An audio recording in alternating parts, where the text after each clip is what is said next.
করতালি হবে, ছোট শিক্ষার্থীর জন্য জোরে একটি করতালি হবে। আমি মোহাম্মদ আফিফ আয়ান বলছি, শেরেবাংলা আইডিয়াল স্কুল ঢাকা শাখায় প্রথম শ্রেণীতে অধ্যয়ন করছি। আপনাদের সবাইকে অভিনন্দন, সুস্বাগতম। নবীন চাচ্চু, আমার দাদা আর চেয়ারম্যান স্যার বলেছে তুমি এমপি হবে।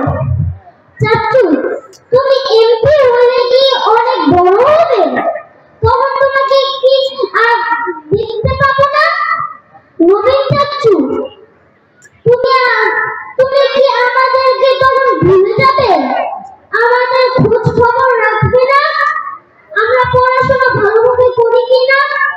নবীন চাচ্চু, একটা কথা বলি, বাবা মা আমাদের নিয়ে যেরকম স্বপ্ন দেখে সেরকম আমরাও তোমাকে নিয়ে স্বপ্ন দেখি।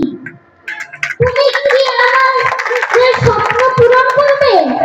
তোমার জন্য সবাই মিলে দোয়া করব। তুমি ভালো থাকো, সুস্থ থাকো এবং নিরাপদ থাকো। আসসালামু আলাইকুম। করতালি হবে, ছোট শিক্ষার্থীর জন্য জোরে একটি করতালি হবে।